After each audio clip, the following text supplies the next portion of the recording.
کیا ان لوگوں نے اللہ کی مخلوقات میں سے ایسی چیزیں نہیں دیکھی جن کے سائے دائیں سے بائیں کو اور بائیں سے دائیں کو لوٹتے رہتے ہیں، یعنی اللہ کے آگے عاجزی سے سجدے کی حالت میں رہتے ہیں؟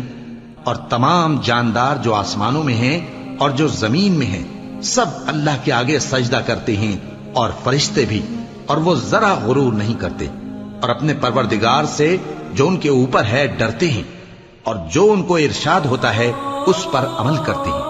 اور اللہ نے فرمایا ہے کہ دو دو معبود نہ بناؤ، معبود تو وہی ایک ہے، سو اے بندو مجھی سے ڈرتے رہو۔ اور جو کچھ آسمانوں میں اور جو کچھ زمین میں ہے سب اسی کا ہے، اور اسی کی عبادت لازم ہے، تو تم اللہ کے سوا اوروں سے کیوں ڈرتے ہو؟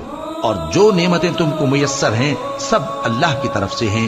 پھر جب تم کو کوئی تکلیف پہنچتی ہے تو اسی کے آگے فریاد کرتے ہو، پھر جب وہ تم سے تکلیف کو دور کر دیتا ہے تو کچھ لوگ تم میں سے اللہ کے ساتھ شریک کرنے لگتے ہیں تاکہ جو نعمتیں ہم نے ان کو عطا فرمائی ہیں ان کی ناشکری کریں۔